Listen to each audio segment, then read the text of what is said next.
Weather coverage you can count on with Alabama's weather anchor of the year, WAAY 31's chief meteorologist, Kate McKenna.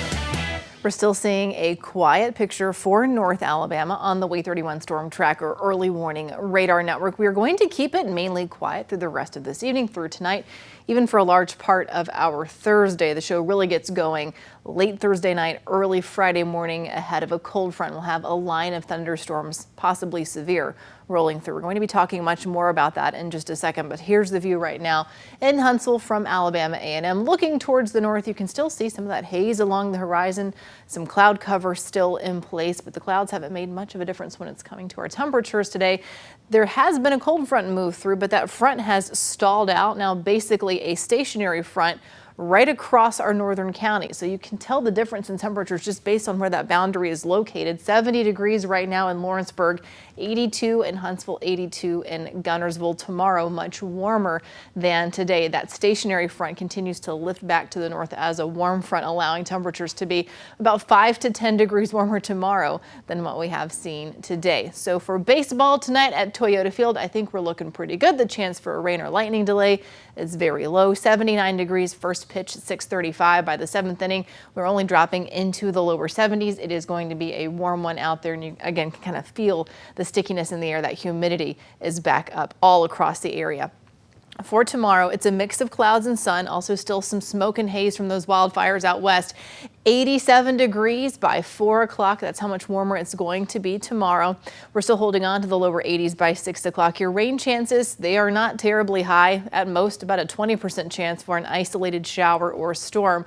But those rain chances go back up, as I was telling you, by tomorrow night. So watch what happens here as we go through the rest of this evening. This data source showing quite a bit more activity than what's actually showing up. So keep that in mind. But the spots that have seen spotty thunderstorms have been areas just off to our south. So that's kind of what it's keying in on. Past 4 o'clock, now all the way through 10 o'clock. There's your quiet picture. Still partly cloudy tonight. Waking up tomorrow morning, still a dry morning commute. And then as we go through the afternoon, no big changes. I told you an isolated thunderstorm is possible. You can see that here as we get closer to 6 o'clock in the evening through tomorrow night. Here's 11 o'clock, a few showers rolling through.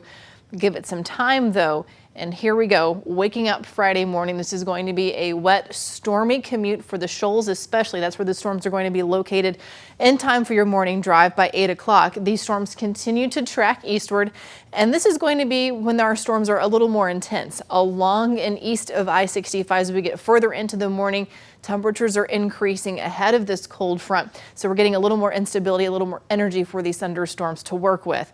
As these storms continue to track eastward, that broken line is right along the Georgia-Alabama state line by noon. We're finally done with this as we get into around mid-afternoon on Friday. A few lingering showers are possible even once the cold front passes, but we're really going to see things quieting down Friday night into Saturday morning. Here's 7 o'clock Friday evening. I told you stray showers, but that's about it. Here's the outlined risk for severe weather on Friday, and you can see that that risk is higher along and east of I-65. This takes us from 7 o'clock Friday morning all the way until these storms are finally moving out into Georgia and East Tennessee. So what we're expecting, it's the risk for damaging wind, it's the risk for large hail, and the risk for tornadoes is going to be present as well. But all of this is contingent upon the exact timing of this front. Also, how much instability we're going to have ahead of that because it's coming through in the morning, not the peak of daytime heating in the afternoon. Regardless, we are done with this in time for Mother's Day weekend. 83 degrees by Mother's Day. In between, we're cooling into the mid-70s on Saturday. Ooh, looking next week, we've got highs near 90 Tuesday and Wednesday.